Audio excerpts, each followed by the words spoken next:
Salut les amis, aujourd'hui on se retrouve pour l'épisode numéro 817 de l'After Zap Image et on va débuter avec les premiers résultats de cette journée de Ligue 1. Le Stade Rennais se déplaçait hier du côté de Dijon. On rappelle le contexte, Dijon 20e recevait le leader de Ligue 1, le Stade Rennais. Ça se termine sur un 1 partout. Rennes a ouvert le score grâce à Martin Terrier et c'est Mama Baldé en seconde mi-temps qui a permis à Dijon de prendre un bon point. Très joli but pour Mama Baldé qui s'est défait vraiment facilement de la défense rennaise. C'est un match qui a vraiment été plaisant à regarder malgré tout ce que l'on pouvait penser. Eh bien Dijon a fait quand même une très belle prestation, un point mérité pour le DFCO qui a réussi à poser des problèmes au Rennais, même si Rennes a eu globalement la maîtrise de ce match. C'était assez équilibré, notamment en termes d'occasion, donc un bon point pris pour Dijon. Et malgré le fait que Rennes ne s'impose pas, et bien pour le moment, les Bretons sont toujours invaincus en Ligue 1. Prochain match pour le Stade Rennais, ça sera la Ligue des Champions face aux Russes de Krasnodar. On enchaîne avec le match du Paris Saint-Germain qui s'impose 4-0 au Costières face à Nîmes. Le PSG reprend la tête du classement de Ligue 1 à la faveur de la différence de but par rapport au Stade Rennais. Une victoire impressionnante du Paris Saint-Germain grâce à un doublé de Mbappé, un but aussi pour Florenzi qui fait de très bons débuts avec le PSG et puis un but aussi pour Pablo Sarabia. Il est vrai que ce match a été beaucoup plus simple pour le Paris Saint-Germain étant donné que le Nîmes Olympique a été très rapidement réduit à 10 après l'expulsion de Loïc Landre. Le PSG après a vraiment mis la main sur ce match, même si on pouvait penser qu'à 11 contre 11 ça serait beaucoup plus équilibré. À 10 contre 11 c'était beaucoup trop compliqué pour les Crocos-Nîmois qui ont énormément souffert. 30 tirs tentés par le Paris Saint-Germain hier depuis que le site Opta analyse les statistiques des matchs de Ligue 1 depuis 2006-2007. Ça n'est arrivé qu'une fois en Ligue 1 que le PSG tire au moins 30 fois sur un match de Ligue 1. C'était en 2013 face à Ajaccio. C'est dire si hier Paris a dominé de la tête et des épaules ce match face aux Crocos-Nîmois. Les Nîmois qui ont vraiment souffert et qui ont craqué sur les 10 dernières minutes. C'était trop dur physiquement pour les Crocos qui encaissent 3 buts en toute fin de match. On jette un petit coup d'œil sur le banc parisien. On sait qu'il y a des absents du côté de Paris. Il y avait eu aussi un certain turnover hier pour ce déplacement à Nîmes. Regardez le banc parisien avec beaucoup de jeunesse. Pembele, Ruiz, Dagba, Fadiga, Simon, Scapa. On a une moyenne d'âge là qui est d'à peu près 20 ans pour les joueurs du Paris Saint-Germain. D'ailleurs hier au niveau des titulaires on avait quand même Rafinha et Moise Kean, deux joueurs qui viennent d'arriver il n'y a même pas 15 jours à Paris, qui n'ont pas beaucoup d'entraînement avec le PSG. Ils étaient déjà titulaires, c'est dire si pour le PSG actuellement c'est quand même compliqué d'avoir un effectif au complet. On a vu d'ailleurs un très bon Rafinha et puis un Moise Kean qui a réussi à se créer des occasions. Après bon voilà, il en a peut-être raté une très grosse en première période sur un mauvais choix devant Baptiste Rennais, mais il faut dire aussi que Baptiste Rennais a fait un match exceptionnel. Ensuite on enchaîne malheureusement avec une nouvelle fois une mauvaise nouvelle pour le PSG à l'aube de la réception de Manchester United en Ligue des Champions. Après seulement 11 minutes de jeu hier, Leandro Paredes a dû céder sa place. Il a ressenti une douleur à la cheville, énième coup dur pour le Paris Saint-Germain. Donc avant la réception de Manchester United, on a cette déclaration de Thomas Tuchel juste après le match. Il nous dit Paredes ne va pas bien, il a subi une faute brutale puis il a ressenti des douleurs au niveau des ischio-jambiers. Je doute qu'il jouera mardi face à Manchester, donc mauvaise nouvelle évidemment pour le milieu de terrain. En revanche, il a rassuré,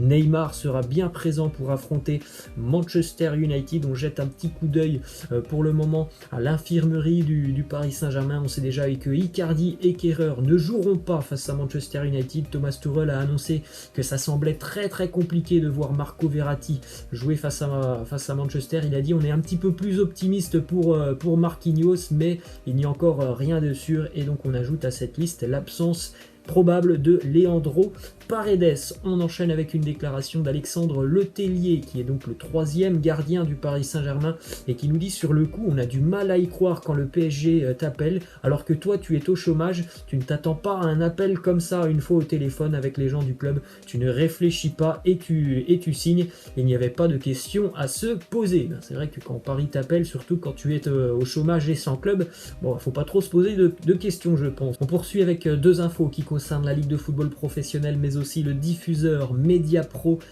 D'après le quotidien L'équipe, la LFP a finalisé un emprunt de 120 millions d'euros. Ces fonds seront débloqués d'ici à la fin du mois d'octobre pour aider les clubs professionnels de Ligue 1 et de Ligue 2. Tous les clubs toucheront une part de ces 120 millions d'euros et la LFP a aussi saisi le tribunal de commerce de Paris dans cette affaire Mediapro. On le rappelle, pour le moment, Mediapro n'est pas en mesure de payer les droits télévisuels et évidemment c'est un très gros problème pour tous les clubs. Ensuite, on a une déclaration de Rudy Garcia du côté de Lyon. Il nous dit le coup de pression de Jean-Michel Aulas. Il a bien raison, ça fait partie de son rôle. On n'a pas attendu l'intervention du président pour se mettre la pression. Nous-mêmes, le staff et les joueurs, on sait qu'on n'est pas à notre place. Eh bien, on espère avoir une réaction de la part de l'Olympique Lyonnais. Déplacement demain chez une équipe qui ne va pas bien non plus, le Racing Club de Strasbourg. On continue du côté de Montpellier avec cette info un peu plus réjouissante que celle qui est sortie hier. Un seul joueur et un seul membre du staff montpelliérain sont positifs au Covid-19. Les 10 autres cas qui avaient été révélés hier étaient en fait de faux cas positifs. On poursuit du côté de Monaco avec cette déclaration de Benjamin Lecomte, le gardien de l'ASM, ancien gardien de Montpellier. Il nous parle de la légende montpelliéraine Vittorino Hilton. Il nous dit « Je ne me vois pas jouer aussi longtemps, ce n'est pas mon objectif. Il a toujours la passion et l'envie de performer. C'est un grand fou à son âge, se donner autant. C'est vraiment beaucoup trop. » Il est vrai que c'est quand même assez impressionnant de voir Vittorino Hilton enchaîner les matchs à l'âge de 43 ans comme s'il en avait 20. Ensuite, on prend la direction de Lille avec cette mauvaise nouvelle pour le LOSC, puisque le directeur sportif de Lille, à savoir Luis Campos, aurait demandé à Gérard Lopez de quitter le club, de le libérer de son contrat. Le Portugais serait mécontent du dernier mercato et de la politique générale du club. Il y avait déjà eu des rumeurs il y a 2-3 mois du côté de Lille. Eh bien, il semblerait que Luis Campos ait tranché et qu'il souhaite quitter le club. C'est une très mauvaise nouvelle parce que si Lille a réussi déjà depuis 2 ou 3 ans maintenant à avoir beaucoup de jeunes joueurs qui sont très prometteurs, c'est en grande partie grâce au travail de Luis Campos. Ensuite, une déclaration de Christophe Jallet qui nous parle de Dario Benedetto. Il nous dit il aurait plus de facilité à se créer des occasions dans le petit jeu, en remise, en déviation.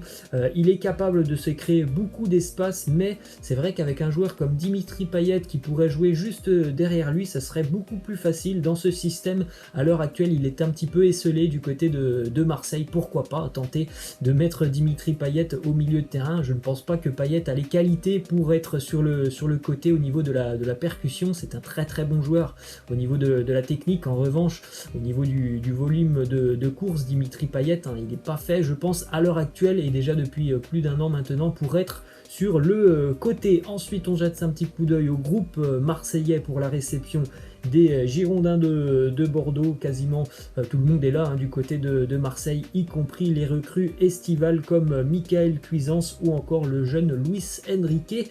En attaque, direction l'Espagne maintenant, puisque le président du Barça, à savoir Josep Maria Bartomeu, a demandé aux joueurs de l'équipe A et de l'équipe B de baisser leur salaire de 30% après que le club ait subi de nombreuses pertes liées au Covid. Évidemment, tous les joueurs ont refusé, donc on s'attend encore une fois à des jours un petit peu mouvementés du côté de Barcelone, parce que Bartomeu, il va certainement pas lâcher l'affaire comme ça. On poursuit du côté du Real avec une mauvaise nouvelle, c'est la blessure du Norvégien Martin Odegaard touché au niveau du mollet. Pour le moment, la durée de son indisponibilité n'est pas connue. On se rend maintenant en Angleterre du côté de Manchester, un joueur qui a longtemps été ciblé par le Real Madrid, à savoir Paul Pogba.